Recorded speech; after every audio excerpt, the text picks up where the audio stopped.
dipersembahkan oleh Luak hitam baru, nggak kemanisan, mantap! Selamat malam para pemirsa, ketemu lagi di Hot Room dengan saya Hotman Paris. Beberapa tahun belakangan ini karena saya sudah sukses sebagai pengacara, saya sering memberikan nasihat kepada generasi muda bahwa salah satu teknik untuk sukses adalah harus berani membangun nyali. Tapi kali ini ada putra Indonesia yang nyalinya kelewatan. Bayangkan seorang sarjana matematika bisa traveling ke luar negeri ratusan kali, ikut di lembaga di seminar-seminar internasional, membuat penelitian yang hasilnya palsu. Sarjana matematika berani tampil di Denmark, ikut dalam seminar tentang fenomena, tentang ilmu kesehatan. Bahkan dalam waktu dekat akan berangkat ke Jepang tentang cuci darah. Sarjana matematika. Ternyata semua yang dilakukan, yang dipresentasikan di seminar hanyalah hasil AI. Apa bukankah itu suatu prestasi yang hebat atau suatu kriminal yang hebat? Inilah Hot Room, riset fiktif, goreng integritas penelitian.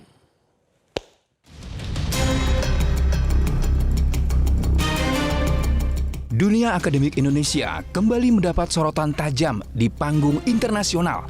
Beberapa warga negara Indonesia diduga kuat terlibat dalam skandal memalukan terkait penyusunan riset palsu berbasis kecerdasan buatan dalam sebuah forum ilmiah bergengsi di benua Eropa. Kasus manipulasi ini pertama kali mencuat setelah diungkap secara terbuka oleh WOD Dwi Daningrat, seorang peneliti kedokteran klinis dari Universitas Oxford yang turut hadir sebagai peserta dalam konferensi tersebut. Berdasarkan temuan di lapangan, terdapat sejumlah manipulasi mencolok yang memicu tanda tanya besar di kalangan ilmuwan global yang hadir. Temuan skandal ini pun memicu keprihatinan yang sangat luas di kalangan akademisi. Praktik curang tersebut dinilai telah melanggar batas integritas keilmuan sekaligus berisiko besar mencoreng reputasi akademik peneliti Indonesia di mata dunia internasional.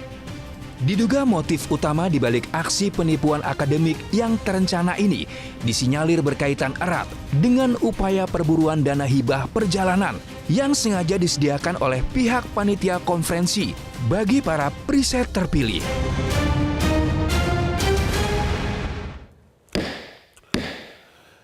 Para pemirsa, banyak follower saya bertanya, Hotman itu kenapa terus hidupnya energetik, seolah-olah tidak pernah tidur. Kalau lihat akunnya jam 4 subuh udah bangun.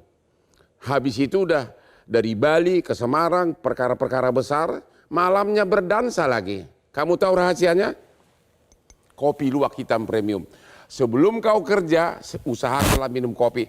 Asal jangan pakai gula karena kau akan kena diabetes ya.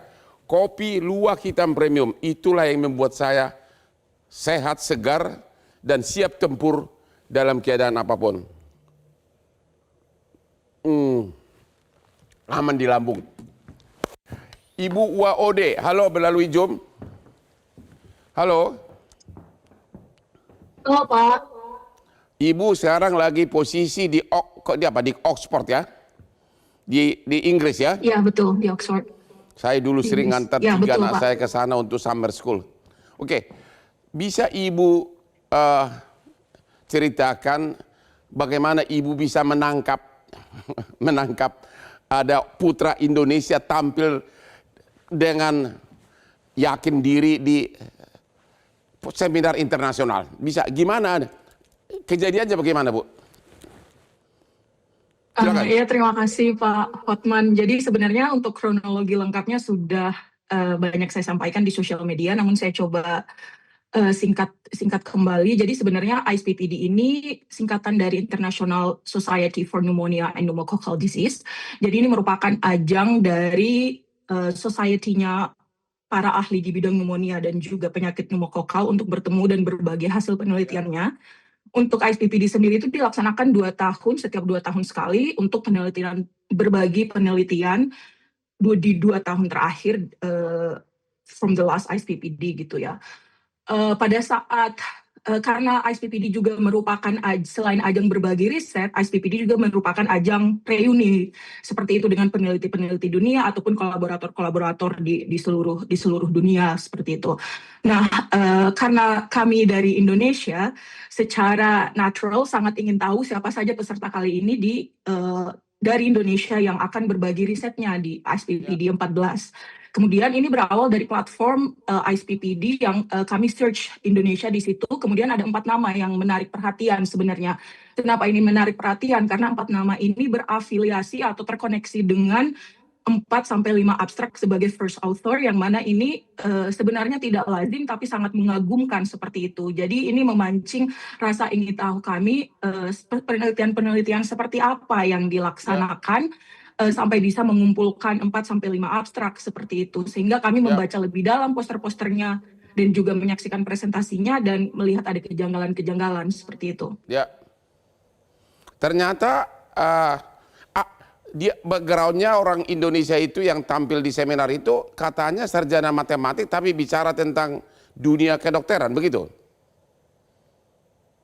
Betul, nama-nama ini background pendidikannya matematik, namun Pak Hotman, saya klarifikasi, sebenarnya kecurigaan kami bukan dari background pendidikannya, karena penelitian matematik, math juga bisa melakukan penelitian kedokteran, namun dalam koridor-koridor yang ada kolaborasi dengan ahli di bidang tersebut. Misalnya mereka melakukan penerapan ilmu matematika untuk di bidang medis, namun harus ada kolaborasi dengan orang dari medis seperti itu. Dan yang membuat kami, salah satu yang membuat kami menganggap ini ada kejanggalan, tidak ada sama sekali kolaborator medis dan juga tidak ada sama sekali kolaborator lokal seperti itu di lokasi-lokasi penelitian yang mereka sampaikan di poster-poster dan presentasinya, Pak Hotman. Apa benar bahwa apa yang dia utarakan di pertemuan tersebut, ilmiah tersebut, semua bersumber dari AI? Sumber penelitiannya AI sebenarnya atau bagaimana?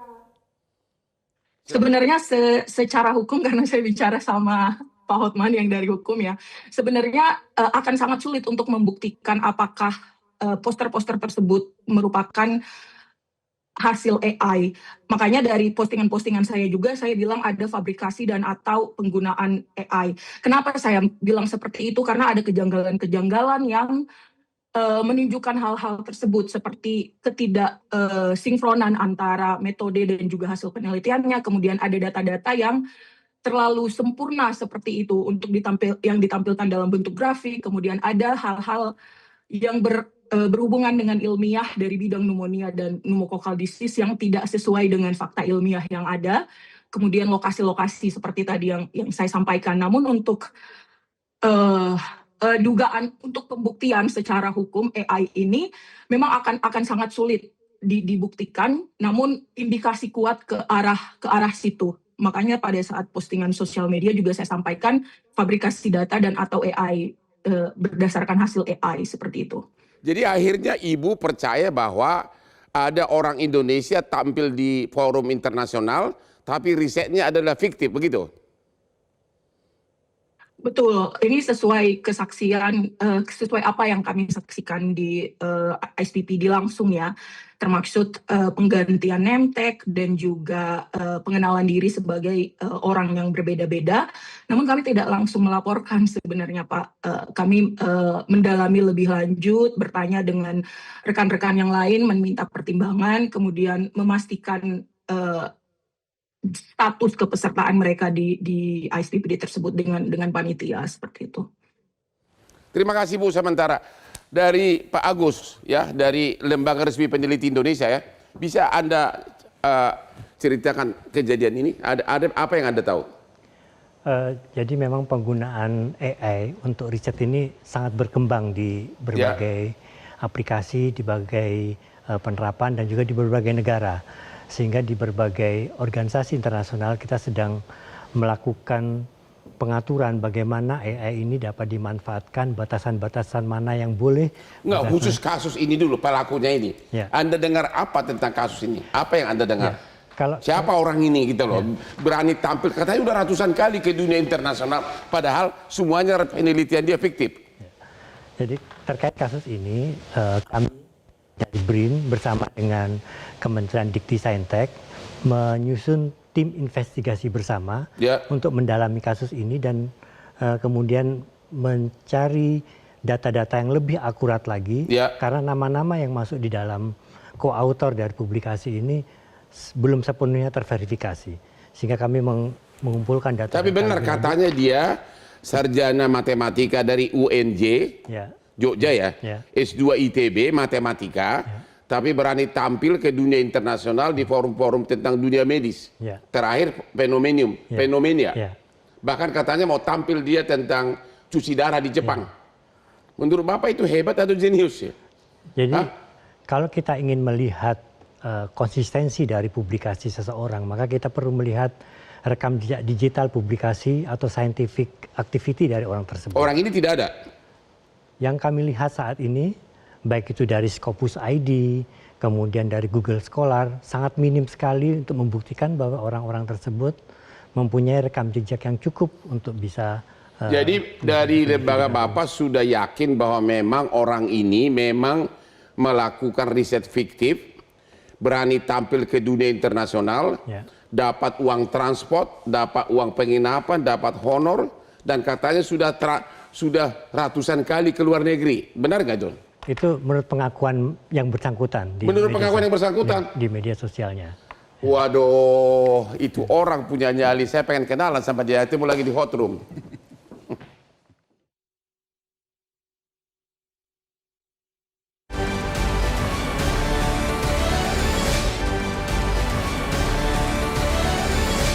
Dipersembahkan oleh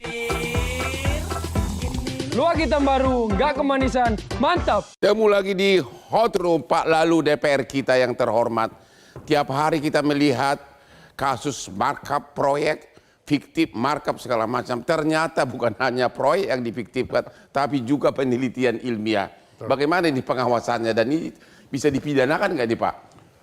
Ya pertama begini Bang, kami di Komisi 10 tentu bermitra dengan Kementerian Pendidikan Tinggi, Sains dan Teknologi beserta beliau di Badan Riset Inovasi Nasional.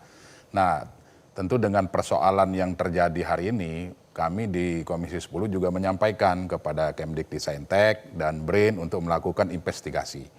Apakah ada kaitan dengan afiliasi perguruan tinggi kita yang ada? Nah, kalau kemarin di beberapa media sosial menyampaikan bahwa yang bersangkutan berafiliasi dengan UNY. Nah, kami di Komisi 10 minta untuk cek. Nah, ternyata setelah dicek, yang bersangkutan tidak berstatus sebagai dosen ataupun PNS yang ada di UNY. Seperti itu kondisinya. Nah, sehingga kalau dengan demikian, maka Kemdikti-Saintek tidak bisa untuk melakukan langkah-langkah lebih lanjut. Apakah ini termasuk di dalam pelanggaran secara akademik atau pelanggaran secara institusi, tentu itu nggak bisa dilakukan dan uang negara tidak dirugikan begitu. Ya, jadi ini tidak menggunakan uang negara karena memang dia adalah peneliti independen statusnya. Peneliti independen. Peneliti independen. Kalau saya salah nanti mungkin bisa disampaikan oleh Pak Deputi. Nah, melihat kondisi ini maka kami menekankan adalah integritas akademik. Karena integritas akademik itu merupakan satu pondasi yang harus kita bangun bersama. Artinya apa? Jangan sampai hanya gara-gara nilai setitik rusak susu sebelanga. Emang masih kita punya integritas? Kalau saya meyakini kita masih punya integritas, Bang.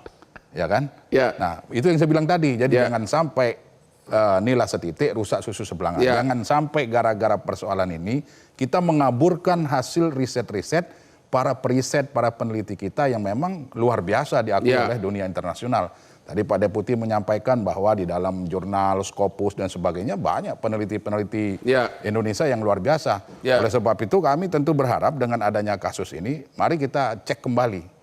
Cek dari sisi regulasi, kemudian cek dari sisi jumlah peneliti kita yang ada hari ini yang diakui sebagai peneliti negara. Nah, dan saya mengatakan ini peneliti negara. Tapi dari komisi Bapak udah tahu nggak orang ini siapa, kok bisa ke dunia internasional mengaku-ngaku ahli, dapat uang, tapi ternyata dari bukan data keahlian dia gitu loh. Dari data yang kami terima di Komisi 10 memang yaitu tadi, pertama orang ini bukan peneliti yang terdaftar di Kemdikti-Saintek maupun di Badan Riset Inovasi Nasional.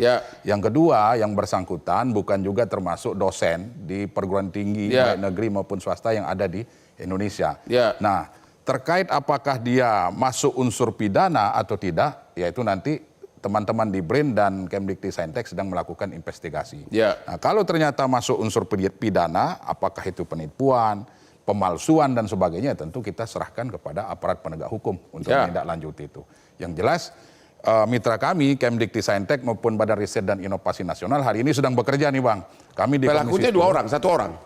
Pelakunya informasinya ada 4 orang ini. 4 orang. 4 orang. Satu grup atau satu apa? Satu grup 4 orang. Apa benar sudah ratusan kali ke luar negeri memberikan ceramah ilmiah tapi semuanya adalah fiktif hasil kumpulan dari AI gitu? Kalau yang kita baca di media-media sosial, lagi-lagi ini kan masih dalam investigasi. Ya. Kalau yang kita baca di media sosial, ya sepertinya seperti itu kondisinya.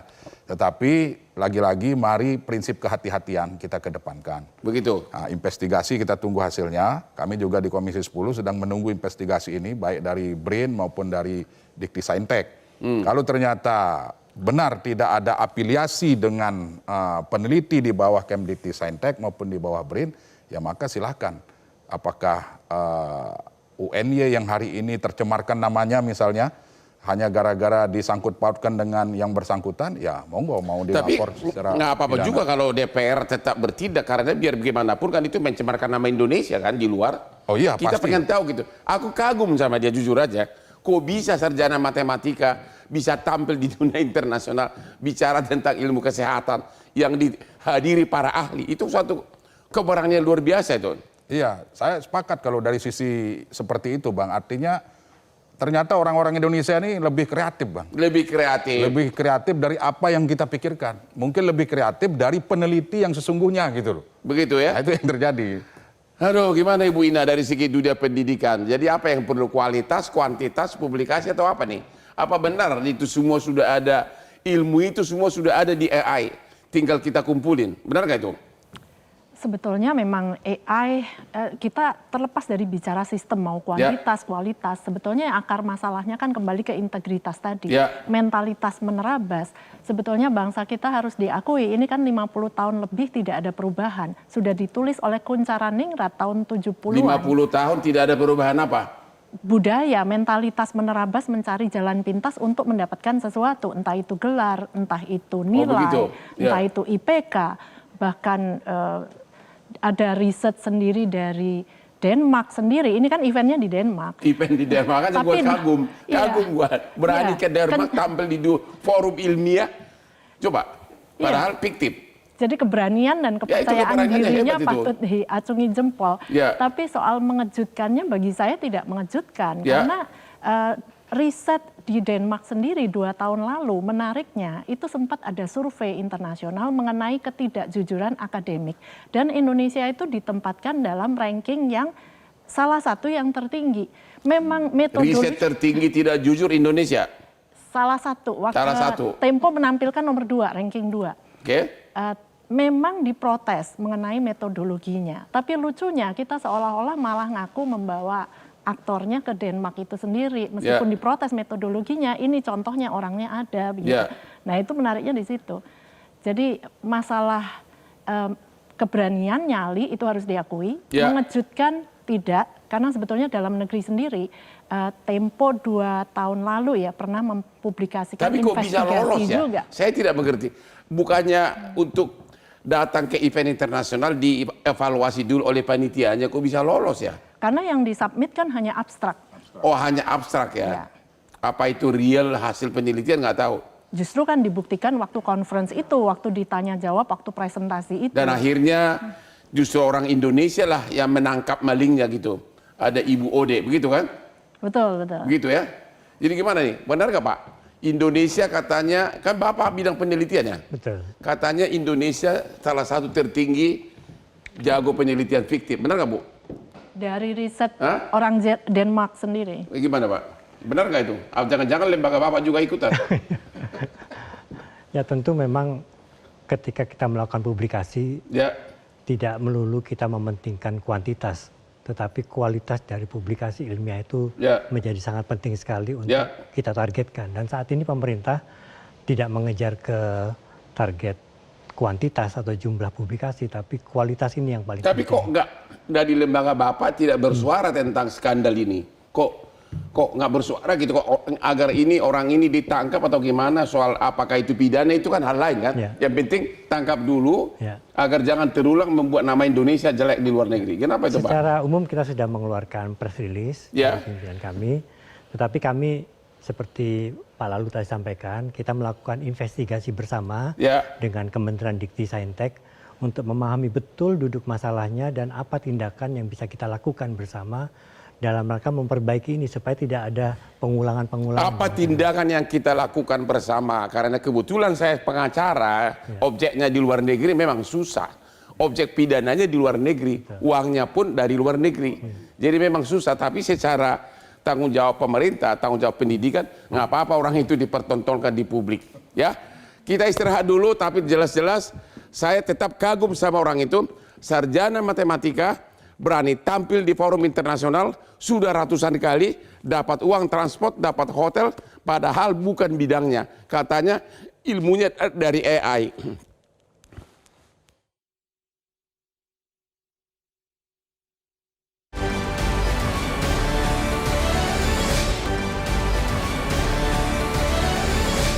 Dipersembahkan oleh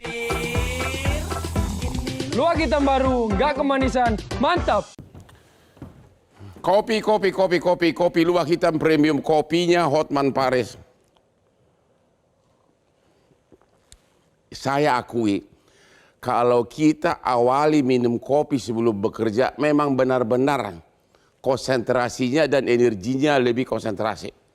Saya tadi pagi bangun jam 3, saya tiap pagi renang jam 4, selalu minum kopi. Saya sama dengan mantan klien saya Prabowo, ya. Dan kamu tahu, habis dari sini, saya masih akan mengunjungi klub saya, berdansa sampai jam 3 pagi. Makanya kopi luwak hitam premium. Kalau mau sukses, energi, contoh saya. Buktinya apa? Punya banyak mobil mewah di garasi. Kopi luwak hitam premium. Ya. Oke. Ibu Ode yang lagi di Oxford ya. Iya.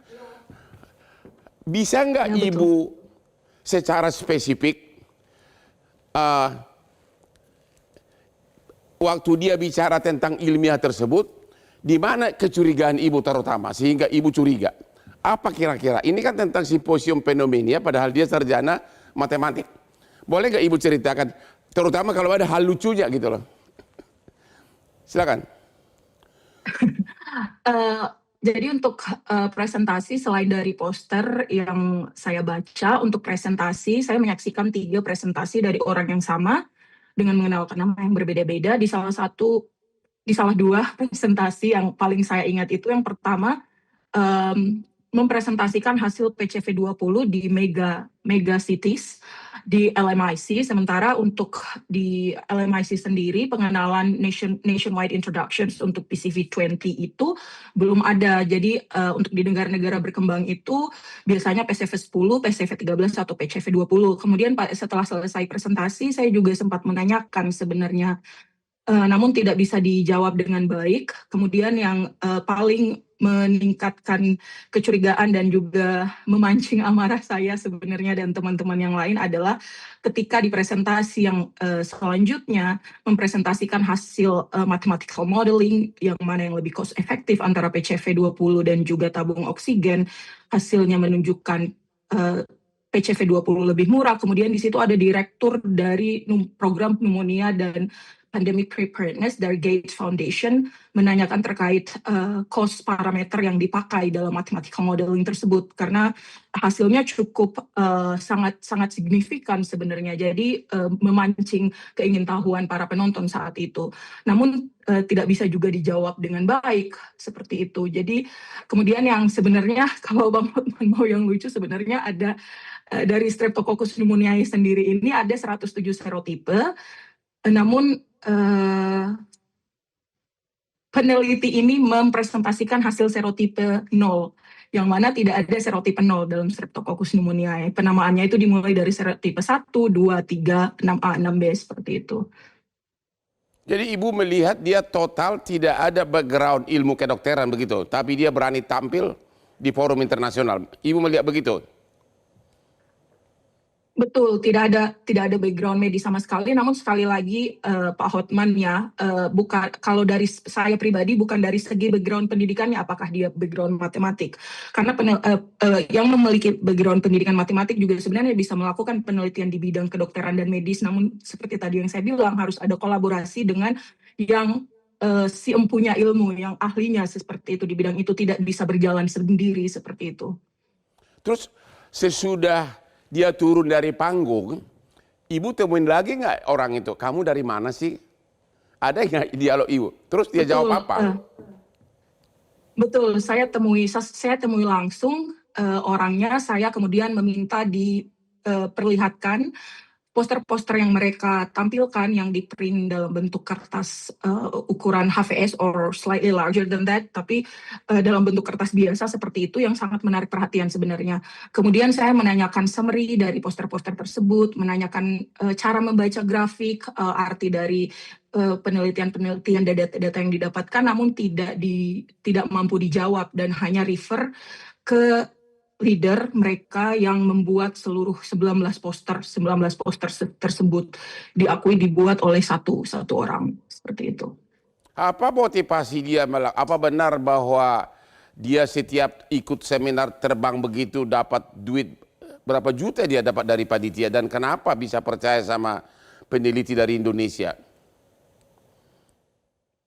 Sebenarnya saya tidak bisa memberikan komentar untuk konferensi lain yang bisa saya berikan untuk SPPD 14. Untuk SPPD 14, 4 nama ini mendapatkan travel grants yang semuanya itu ditanggung biaya perjalanan, kemudian akomodasi, makan, dan juga pendaftaran untuk mengikuti konferensi tersebut yang cukup mahal, itu ditanggung oleh organizer. Nah, saya memastikan terlebih dahulu ke panitia apakah keempat nama tersebut mendapatkan travel grants, dan ternyata keempat nama tersebut mendapatkan travel grants. Namun di presentasi mereka disampaikan oleh satu orang saja, namun 4 nama yang mendapatkan travel grants. Terkait motivasi, saya tidak bisa memberikan pernyataan untuk motivasi apa di balik mereka melakukan itu semua. Namun itu yang bisa saya sampaikan. Keempat nama ini mendapatkan travel grants dari organizer. Katanya waktu dipanggil namanya, dia pakai nama-nama yang berbeda, yang semula nama ininya belum diganti, kemudian diganti namanya. Itu benar itu kejadian begitu? Gimana Bu ceritakan? Betul, itu terjadi di depan saya Pak Hotman. Jadi dia mengganti name tag dari nama Riana Dwi Kurniawati, kemudian mengganti namanya ke name tag yang Dimas Fajar Prasetyo. Saya menyaksikan langsung di depan saya dan sempat saya cek langsung name tag-nya, saya agak tarik name tag-nya untuk memastikan nama tersebut atas Dimas Fajar Prasetyo yang tercetak dalam name tag tersebut, dan menanyakan langsung ke si pemakai name tag tersebut namanya siapa, dan dia menjawab bahwa nama dia Dimas Fajar Prasetyo, seperti itu. Ibu sebagai peneliti level internasional, apa Ibu melihat bahwa otak orang Indonesia itu jiwa koruptifnya sudah begitu canggih? Gimana pandangan Ibu?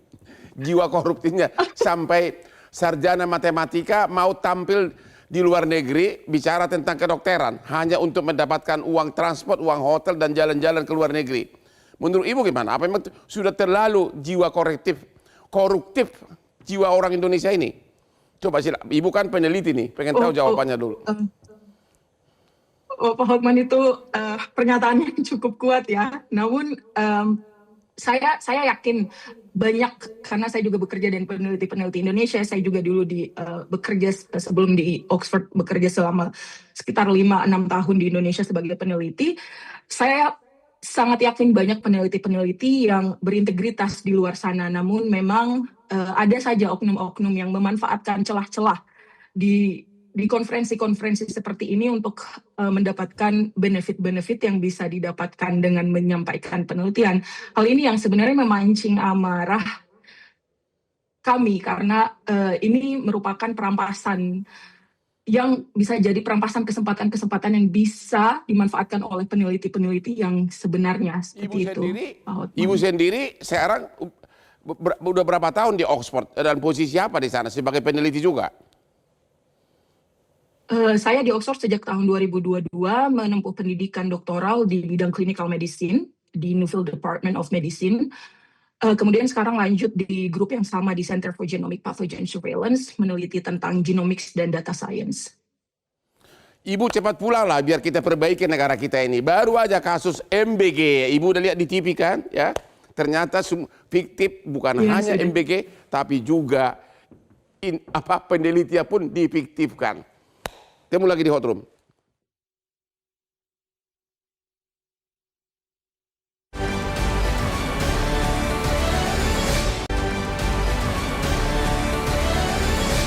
Dipersembahkan oleh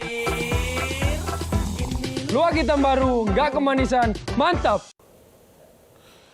Para pemirsa, kembali saya ulang lagi cerita ini, di mana ada entah 1 atau 3 orang itu putra-putri Indonesia yang sebenarnya pendidikannya adalah sarjana matematika dari UNJ, S2 di ITB, tidak ada background kedokteran sama sekali, tapi begitu hebatnya, begitu beraninya dia membuat penelitian fiktif, terbang ke luar negeri, ikut malah memberikan ceramah ilmiah tentang fenomena, tentang ilmu kesehatan di Copenhagen di Denmark. Itu benar-benar suatu keberanian yang luar biasa, tapi ternyata semua risetnya fiktif dan dia katanya sudah melakukan itu ratusan kali dan mendapat uang transport. Jadi benar-benar sehingga menjadi pertanyaan apakah memang otak orang Indonesia ini adalah otak koruptif atau bagaimana. Sekarang kita tanya dulu ke bos dari penelitian di Indonesia. Semua penelitian di bawah Bapak ya? LIPI sekarang udah dilebur ya? Betul. Jadi gimana penelitian di Indonesia ini memang memprihatinkan, bagaimana agar jangan terulang lagi seperti ini?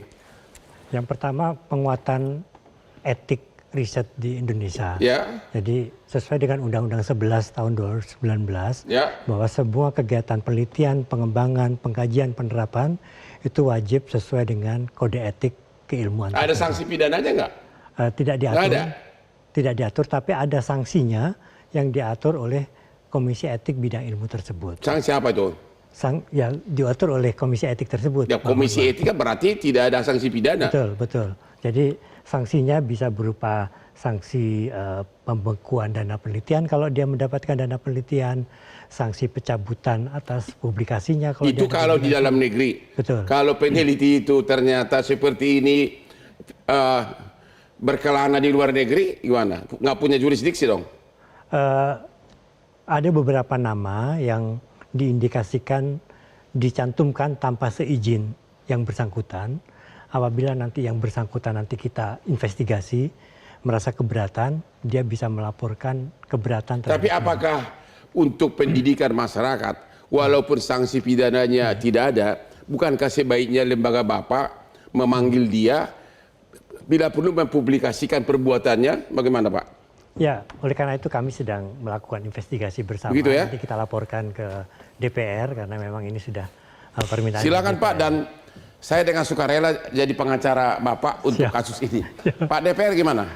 Agar jangan terulang lagi seperti ini gimana? Ya tentu melihat kejadian ini kami meminta kepada Kementerian Pendidikan Tinggi, Sains dan Teknologi bersama dengan BRAIN untuk pertama investigasi dilakukan dengan hati-hati. Ya. Nah, kenapa saya bilang hati-hati Bang? Karena tidak menutup kemungkinan apa yang diakui itu juga benar terjadi. Ini sekali lagi tidak menutup kemungkinan. Ya. Artinya dia berafiliasi dengan kampus misalnya. Ya. Nah, oleh sebab itu di beberapa kesempatan, bahkan terakhir kemarin waktu rapat dengan Menteri saya sampaikan, Pak Menteri tolong jangan ditutup-tutupi.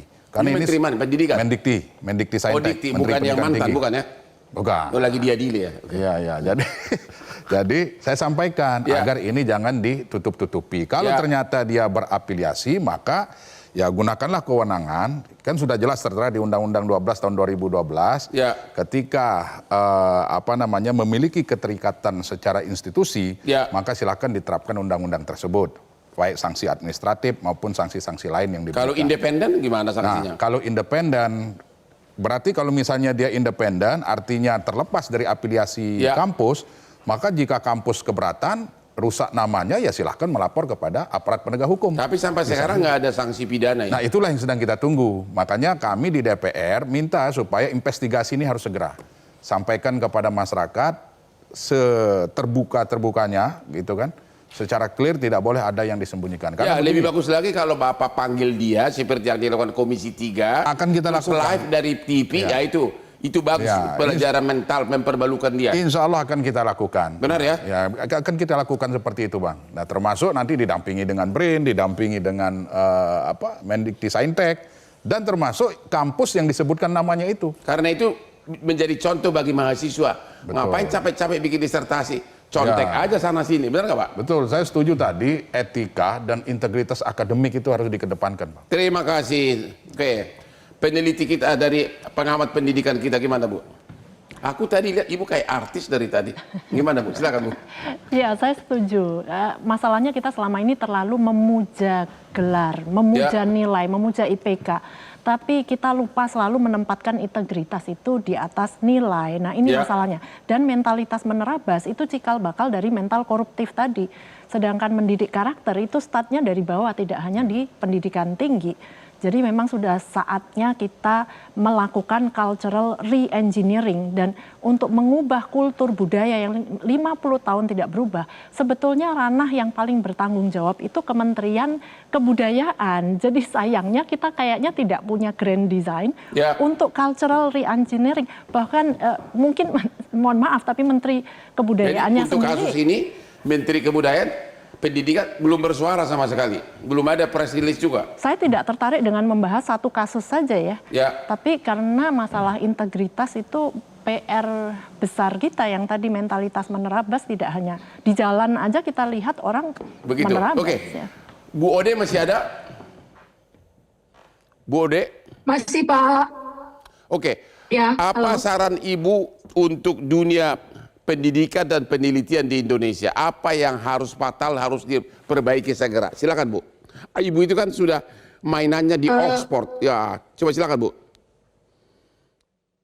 Menurut pengalaman saya sebaiknya ada beberapa langkah-langkah sebenarnya yang ingin saya sarankan Pak jika berkenan pemerintah.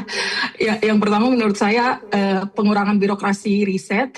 Banyak peneliti itu yang menghabiskan waktu untuk administrasi, pelaporan yang sebenarnya tidak sesuai dengan ritme riset seperti itu. Kemudian memperbaiki ekosistem dan sistem evaluasi riset sendiri, tidak mengutamakan kuantitas namun juga kualitas, kemudian indikator beragam yang dipakai untuk melihat kualitas publikasi, sitasi yang wajar, seperti itu.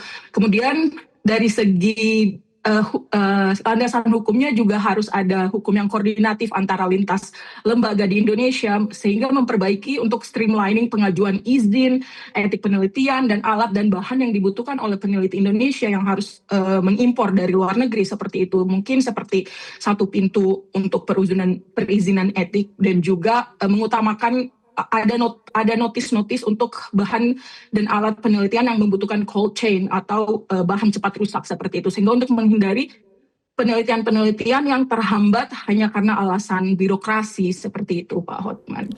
Ibu sudah sekian lama belajar di Oxford, kapan pulang untuk mengabdi kepada tanah air? Pulang aja Bu. Kebetulan jabatan ketua MBG lagi kosong pulang, Bu. Kenapa? Kalau dibutuhkan insya Allah pulang, Mbak. Kalau dibutuhkan insya Allah pulang, Pak. Begitu ya? Oke, status Ibu sekarang di sana beasiswa atau Ibu dapat gaji di sana?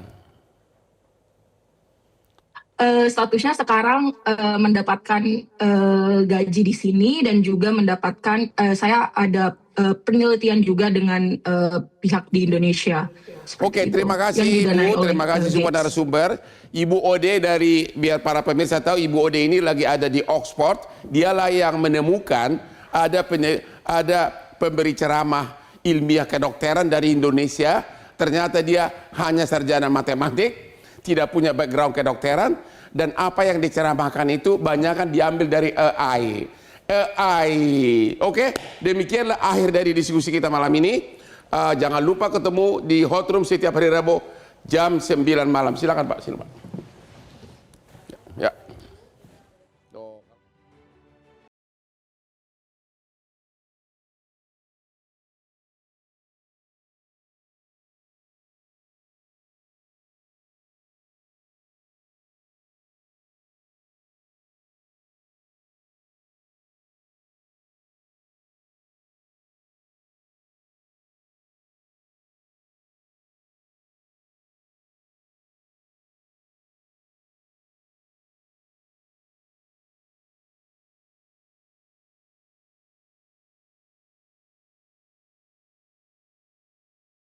Metro TV.